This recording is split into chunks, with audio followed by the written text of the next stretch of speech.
You're in the right place. Activate Live from Las Vegas starts now.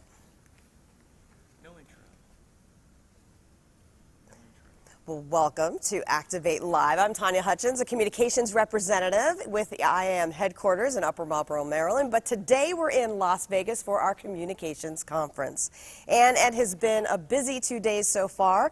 We heard from our international president, Bob Martinez, this morning, and he was talking about the importance of labor communications and fighting outsourcing. We also heard from IAM General Vice President from Canada, Stan Pickthall, talking about how we have to put a human face on our labor communication so that we can hear from workers. So we've had a really fun 2 days so far. We still have another day to go, and we have 3 guests today, 2 of whom spoke yesterday and also are leading workshops today. And we also have another guest, a 3rd guest, and I don't want to say we're leaving the best for last, but he's going to be retiring at the end of this month, so we'll have a chance to look back with him. So our first guest is Luria Petrucci from Live Streaming Videos. Live Streaming Pros. You got it. You got it. Okay. Luria totally knows how it goes with live video because we had been, just I screw up all the time. Yeah, and we had our soundboard go down earlier. Yeah. We're changing the mics that we're using. But yesterday, you were talking about what's the deal with going live. Why are people so afraid to go live? So live video is scary because it can't be edited, right? And so a lot of people have just a tremendous amount of fear around live in particular. They fear video, but then when it comes to live, it's a whole nother level, right? So I call it the live adrenaline monster. We actually have a visual of a monster that you can put in your brain, but the Lamb is his name, live adrenaline monster, because he's the voice in your brain saying, oh my gosh, what if you screw up? What if you say something wrong, right? And oh, this can happen and that can happen and oh my God, all the things. He's constantly eating at your brain before you go live, during live. So it's scary from that perspective, and it's something that I see with our students and our community all the time. But it doesn't have to be. The beauty of live is that it can't be edited, and it also has that negative aspect to it that it can't be edited, right? Right. So it's okay to just accept the fact that there is a lot of fear around it. And the thing that I always like to say is don't try and get rid of the fear, right? Like, the mistake that people make is that they try and get rid of the fear entirely. And that is a bad thing to do because you'll never get rid of it. Even after 13 years of doing live video, I still, if there's something that I feel really important, like I really want to get a certain message across, I still feel my butterflies 13 years later. So day one, don't expect the fear to be gone. Know that the fear is serving a purpose, right? And it's going to make you do a better job. Just like for speakers, right? Like when you get up on stage, you feel a little butterflies. Mm-hmm. It's okay. It gives you energy. It gives you energy. It means that it means something to you, and that's okay too, right? So don't try and get rid of it. Understand that fear is an instinct that we have as human beings that is supposed to keep us in survival mode, but live video isn't going to kill you, right? So exactly. If it's not going to kill you, then you just need to push through to that other side and get there. You can't achieve anything. You can't do better if you don't start in the first place. So just get started. Now, I know you have a workshop today Yes. called the 4 levels of live streaming, and I don't want to give it all away. Yes. But can you just briefly tell us how people can get from level 1 to level 2 and what level 1 is? Sure. Level 1 is the phone. So easy breezy. Beautiful cover girl, right? Just holding it up? Just hold up your phone, Okay. go live. So you can add some gear to your phone as well to make it more pro level. Level 2 is going live from the browser based, so just facebook.com or youtube.com. So from your laptop? From your laptop, okay. Exactly. And then level 3, you download some software, maybe add a USB webcam and USB mic so that you actually have the ability to put comments on screen or add graphics like we are here today. Level 4 is more like what we're doing here. You've got more gear, you've got a strategy in place. So those are the 4 levels, and it really helps you understand what you should be doing when. And if you're on the picket line, then you're going to be using most likely your phone, not a computer at that point, right? And so if you're going to, depending on what kind of streaming you're wanting to do, that should determine what level you use. Now, we are always trying to grow our union. We have a Facebook page, a Twitter page, and a YouTube page that we're streaming to live now. And I think on our Facebook page, we have about 40,000 followers. Awesome. So when it comes to growing our union, how big of an audience is out there potentially just by using live video? Live video is the most powerful form of communication. And so like Facebook specifically, right? You're talking about Facebook page. Facebook prefers live video in their algorithm, right? And so the more you do live, the more reach you have. And so if you're already doing social posts and images, if you're already doing video uploads, adding live to that allows the algorithm to say, oh, hey, they're now doing live. We like live, and we're going to push you out to more people. So there's an infinite audience out there. You just have to do more content and get engagement, and that's a key component to live video and for algorithms to say, we like you. Okay, we'll give you your plug. How can people follow you, get in touch with you? I'm at livestreamingpros.com, and if you want to get started, you can just go to livestreamingpros.com/start. Excellent. Thank you so much for joining us today. Thanks. So be sure, you can clap, it's okay. So be sure to follow Luria and check out her show. Our members know that they have to get permission to go live from local and district social media pages, but this is a good reminder to check in with your territorial communications representative on all live video questions when it comes to the Machinists Union. So we want you to like, comment, and share. Join the conversation. What do you think about Activate Live? We've been doing this show for almost 2 years now, so we want you to comment now to activate your voice about this new way of communicating information from IAM headquarters to territories, districts, local lodges, and our members. Well, our next guest is Hannah Roditi. Did I pronounce that right, Hannah? Did. Executive Director of a nonprofit called Social Movement Technologies. So Hannah is here today. Please welcome Hannah.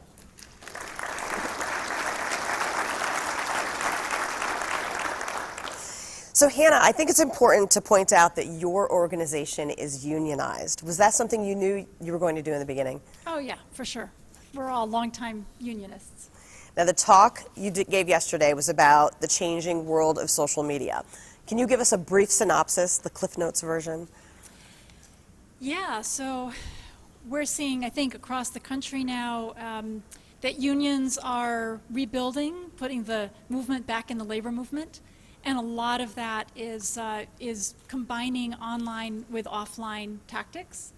So when the teachers revolted in states across the country, whatever group of workers it is that are organizing, they're really, what's very exciting is this combination of showing up offline, showing up on marches to the boss, showing up in the streets, talking to people one-on-one at work, but also combining that with meeting people where they are online and building visibility online and building pressure on targets, on the boss, on corporations by using leverage points where they're vulnerable online. So I should have asked you from the very beginning, what is the mission of Social Movement Technologies? Well, we were started about 6 years ago to work with union locals and also other organizing groups to help them use online tools and tactics in combination with offline organizing to build power. Now today you have a workshop called Get Social, and I know you had some great engagement in there, and I heard all of the workshops did. What stood out to you about what people were interested in? Well, I think that, a lot of locals, and I'm hoping that you all who are part of that session and those of you who are, others of you will comment on this as well right now. A lot of folks are looking at how to engage members more fully and hear from members and also make the unions work be more integral to people's lives and help folks connect with the union in more meaningful ways. And so we talked a lot about how to connect with people in ways that, starting with person-to-person, face-to-face contact, but then going beyond that to using texting tools and using email and in combination with Facebook, and in combination also with video conferencing. So using kind of a whole range of tools that are inexpensive now and really accessible to even the smallest locals. So whether you're at home watching, just joining us from the IAM Communications Conference in Las Vegas, or whether you're in our studio audience, if you have your phone or your tablet or your laptop, you can comment now, especially if you attended one of the workshops this morning. You can say something that stood out to you. Where do you hope social media takes us? What do you think is on the horizon if you could have everything your way? You know, I think that there's a lot of dangers with it, right? Mm-hmm. We're seeing the pernicious effects that the concentration of power among a few tech companies is driving, as well as, so they're pretty much been unregulated. I think that it's imperative that that we regulate these companies, and I want to bring back the fairness doctrine so bad. I know a lot of the old school people in here may remember that, where you had to have fairness, you had to show both sides. I think it all went downhill when we lost that. So I would love to see that come back, even if I'm a one-woman fight. yeah, I mean, I think there are other battles that are underway as well. The battle for net neutrality is critical. I think that there are racial justice organizing groups that have been really pushing Facebook to deal with racism, nationalism, et cetera, on Facebook. So there's a lot of battles that are kind of underway and will continue to be as our kind of social environment is increasingly influenced by how people can use social media. And so I think what's important for the labor movement is that we not allow social media to replace human connection and offline organizing. And we have to understand that starting with relationships and with meaningful offline action is what will ground and build the labor movement. And then using all these other tools to supplement and strengthen that is the kind of role that's appropriate. Okay. Well, if people would like to get information and they weren't able to come to our communications conference, where can they find social movement technologies online, and how can they get in touch with you? Well, I think that the IAM is going to be, very involved in an in-depth training coming up in September, and really encouraging folks to participate. It's a 10-month digital campaigning certificate program that really complements a lot of what the IAM is already doing. And so there will be a registration portal through the Machinists Union for that. And beyond that, socialmovementtechnologies.org. Great. Thank you so much for joining us. It's been a pleasure to be here. Let's hear it for Hannah Roditi.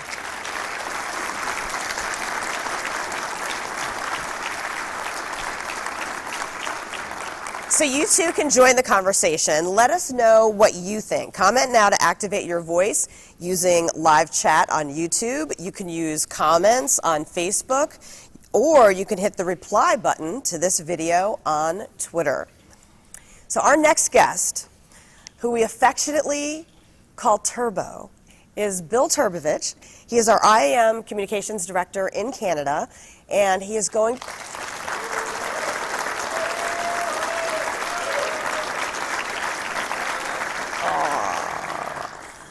And that was well-deserved applause. He is retiring at the end of June, so we thought it would be nice to talk to him and take a quick look back at his career. Briefly. We're about to all have lunch. Yeah. But Bill, welcome. Thank you for being here.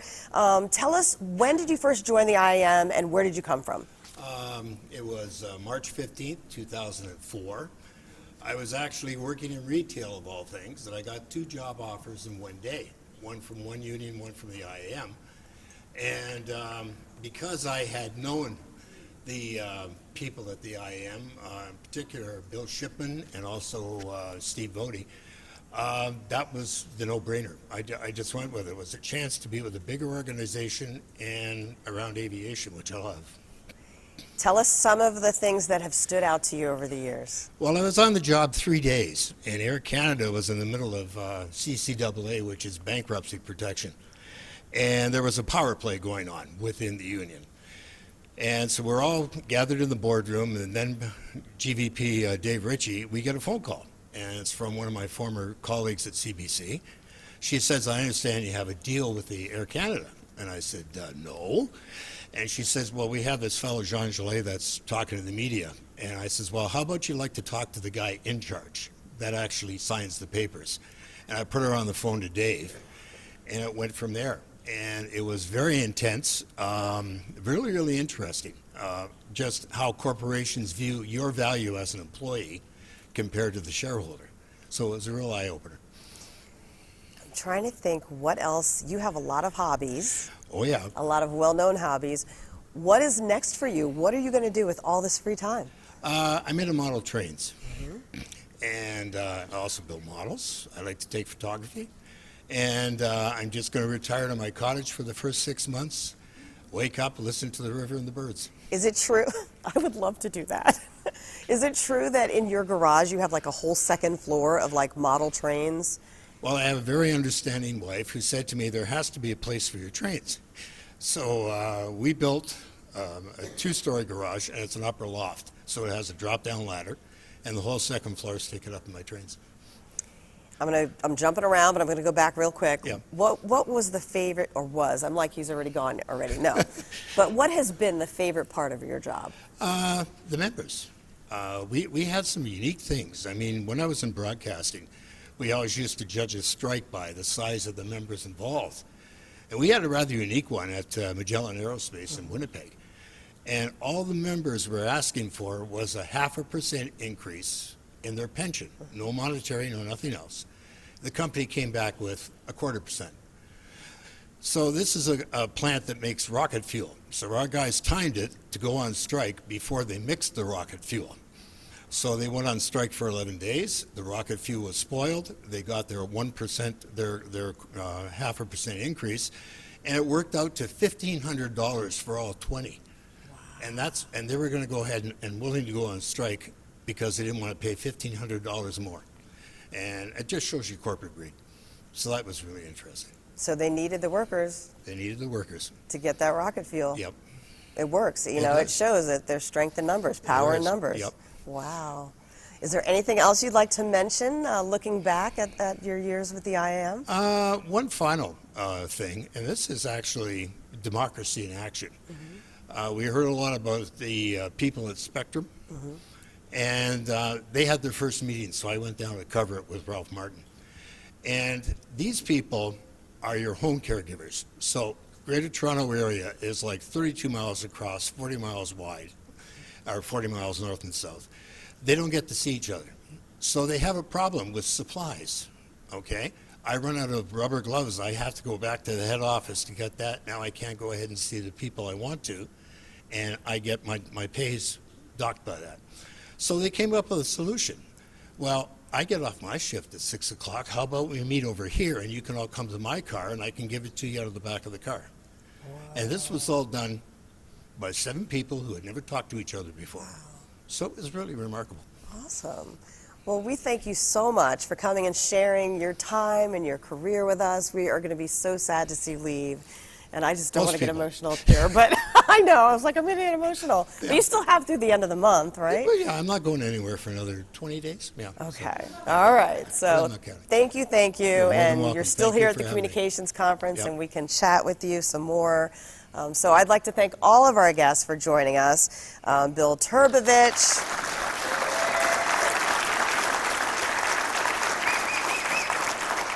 Hannah Roditi and Luria Petrucci as well.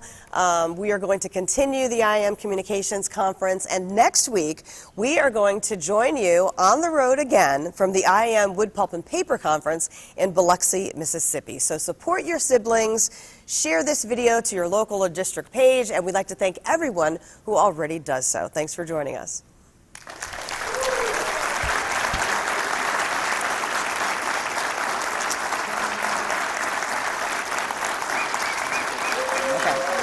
So we're going to wave.